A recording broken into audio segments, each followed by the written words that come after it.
పూర్తి వివరాల కోసమై స్క్రీన్ మీద కనిపిస్తున్న మొబైల్ నెంబర్కి కాల్ చేయండి.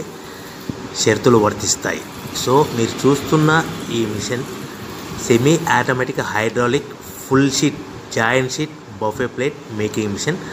ఓన్లీ సింగిల్ లివర్ ఉంటుంది. సింగిల్ ఆపరేటర్తో 2 రకాల ఫుల్ షీట్ జాయింట్ షీట్ పెట్టి 2 రకాల ప్లేట్లు తయారు చేసుకోవచ్చు. ఈ మిషన్లో 12 ఇంచుల బఫే ప్లేట్ కానీ 14 ఇంచుల బఫే ప్లేట్ ఎక్స్ట్రా డైలు కొనుక్కొని మార్చుకొని 2 రకాల ప్లేట్లు తయారు చేసుకోవచ్చని మీకు అందరికీ తెలియజేస్తున్నాను. ఈ మిషన్కి వచ్చే 2 HP మోటార్ను ఇంటి కరెంటు కాకుండా దీనికి సపరేట్గా కమర్షియల్ కేటగిరీ 2 మీటర్ ఫిట్ చేసుకోవాల్సిందిగా మీకు అందరికీ తెలియజేస్తున్నాను. ఈ ఫుల్ షీట్ను మిషన్లో ఈ విధంగా పెట్టి లివర్ని గేర్ని ముందుకు ప్రెస్ చేస్తే డై కిందికి వస్తుంది. సో 1 2 3 4 సెకండ్లు ఆగిన తర్వాత లివర్ని ఎన్నికట్టి డై పైకి వెళ్తుంది. ఈ విధంగా ఫుల్ షీట్ పెడితే జాయింట్ షీట్ పెడితే 2 రకాల ప్లేట్లు ఈ విధంగా తయారవుతాయి. సో మనకు ఓన్లీ సింగిల్ గేరు సింగిల్ ఆపరేటర్తో మనం ఈ విధంగా షీట్ పెట్టి గేర్ని మళ్ళీ ముందుకు ప్రెస్ చేస్తే డై కిందికి వస్తుంది. 1 2 3 4 సెకండ్లు ఆగిన తర్వాత అదే లివర్ని వెనక్కి అంటే డై పైకి వెళ్తుంది.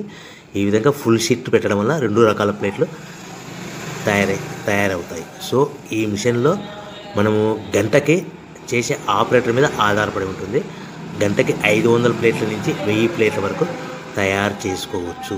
ఈ మిషన్లో ఫుల్ షీట్ జాయింట్ షీట్ పెడితే 2 రకాల బఫే ప్లేట్లు తయారు చేసుకోవచ్చు. మనం ఎలాంటి 12 ఇంచుల బఫే ప్లేట్లు కానీ లేదు అంటే 14 ఇంచుల బఫే ప్లేట్లు ఎక్స్ట్రా డై కొనుక్కొని మనం 2 రకాల ప్లేట్లు తయారు చేసుకోవచ్చు. 12 ఇంచుల బఫే ప్లేట్లు లేదు అంటే 14 ఇంచుల బఫే ప్లేట్లు ఎక్స్ట్రా డై కొనుక్కొని మనం ప్లేట్లు తయారు చేసుకోవచ్చు. కానీ ఈ మిషన్లో ఎలాంటి టిఫిన్ ప్లేట్లని స్నాక్స్ ప్లేట్స్ అని డోనా కప్పులని టీ కప్పులని తయారు చేసుకోలేము.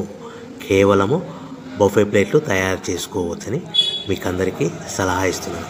మనం మిషన్ కొనుక్కున్న తర్వాత దీనికి వచ్చే 2 HP మోటార్ని ఇంటి కరెంటు మీటర్ కాకుండా దీనికి సపరేట్గా single phase commercial category 2 metre fit చేసుకోవడం వల్ల భవిష్యత్తులో ఎలక్ట్రిసిటీ డిపార్ట్మెంట్ నుంచి మనకి ఎలాంటి ప్రాబ్లమ్స్ ఉండవని మీకు అందరికీ తెలియజేస్తుంది. ఈ మిషన్ కేవలము పెద్దవాళ్ళు మాత్రమే ఆపరేటింగ్ చేయవలసిందిగా మీకు అందరికీ తెలియజేస్తున్నాను.